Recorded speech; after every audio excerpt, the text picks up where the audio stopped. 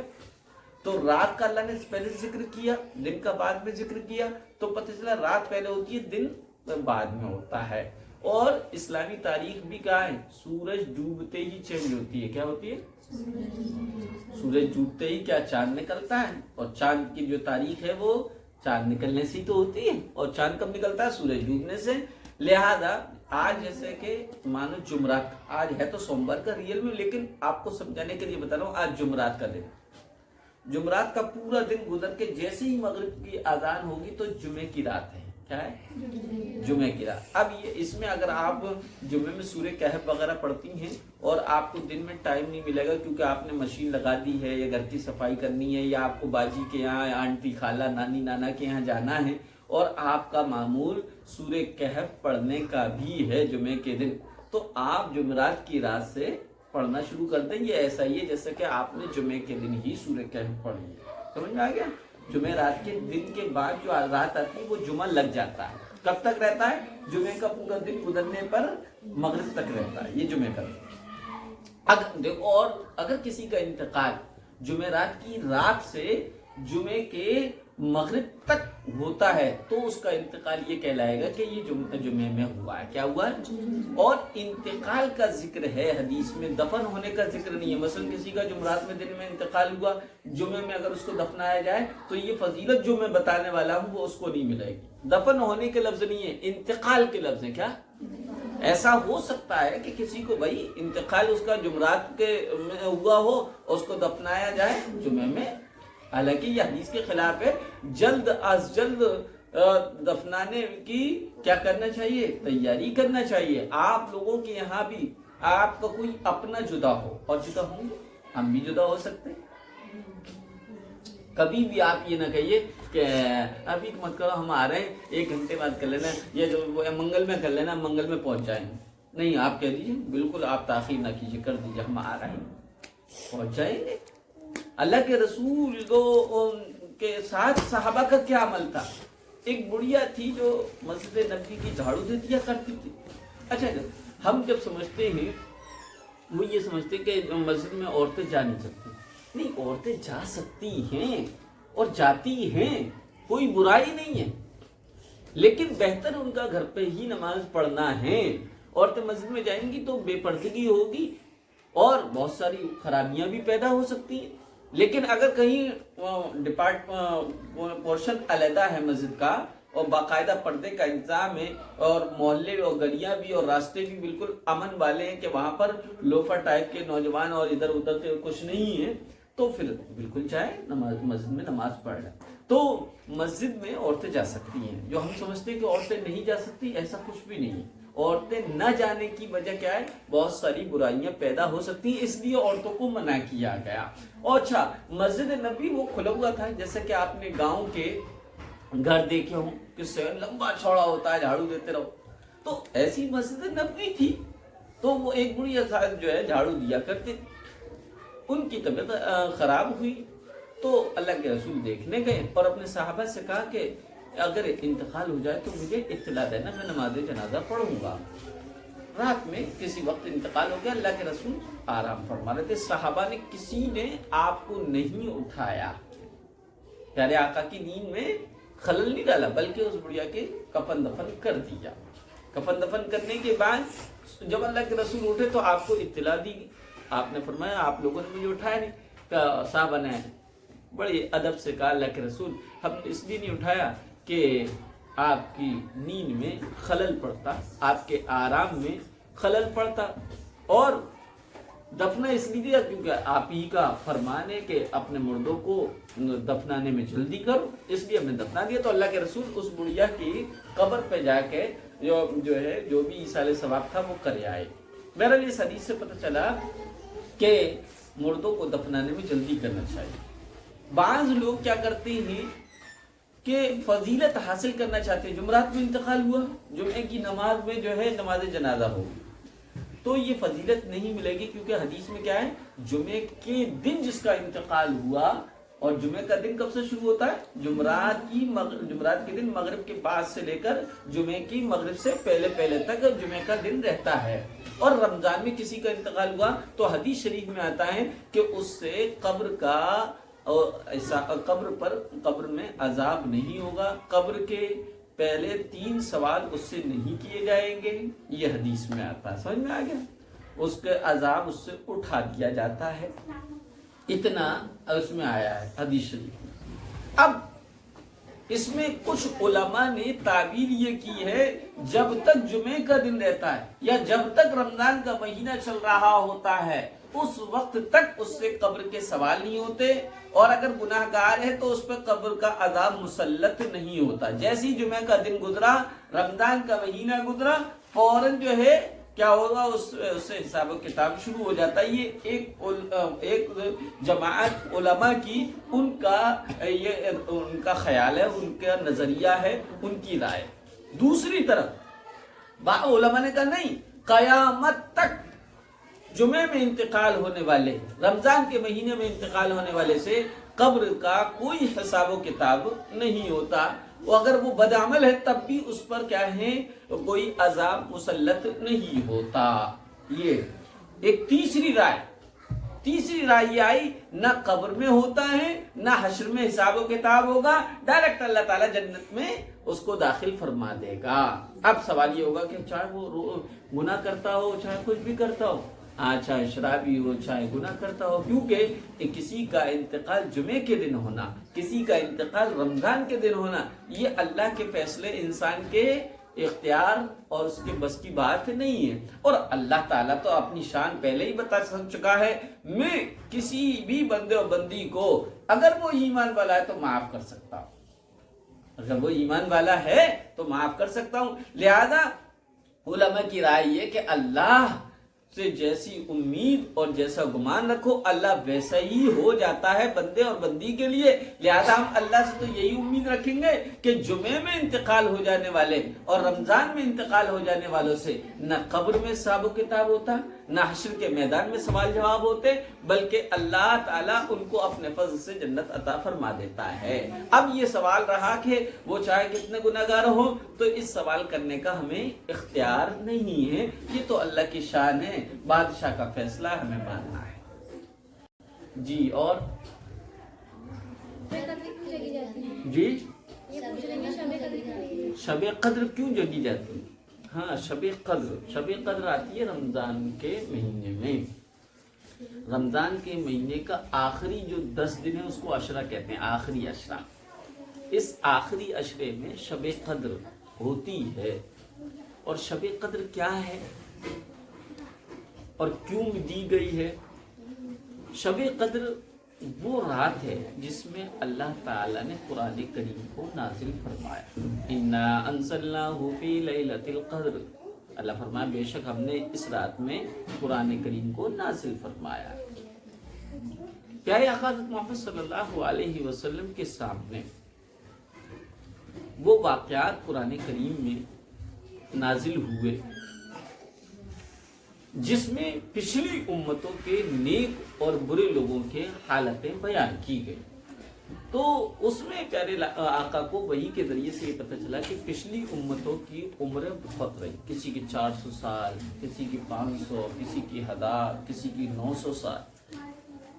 پیارے آقا رحمت للعالمین تھے، اور اپنی امت کے لیے رونا کڑھنا اور دعائیں مانگنا یہ آپ کا وہ امتیاز ہے جس میں کوئی نبی اس کے پلے نہیں۔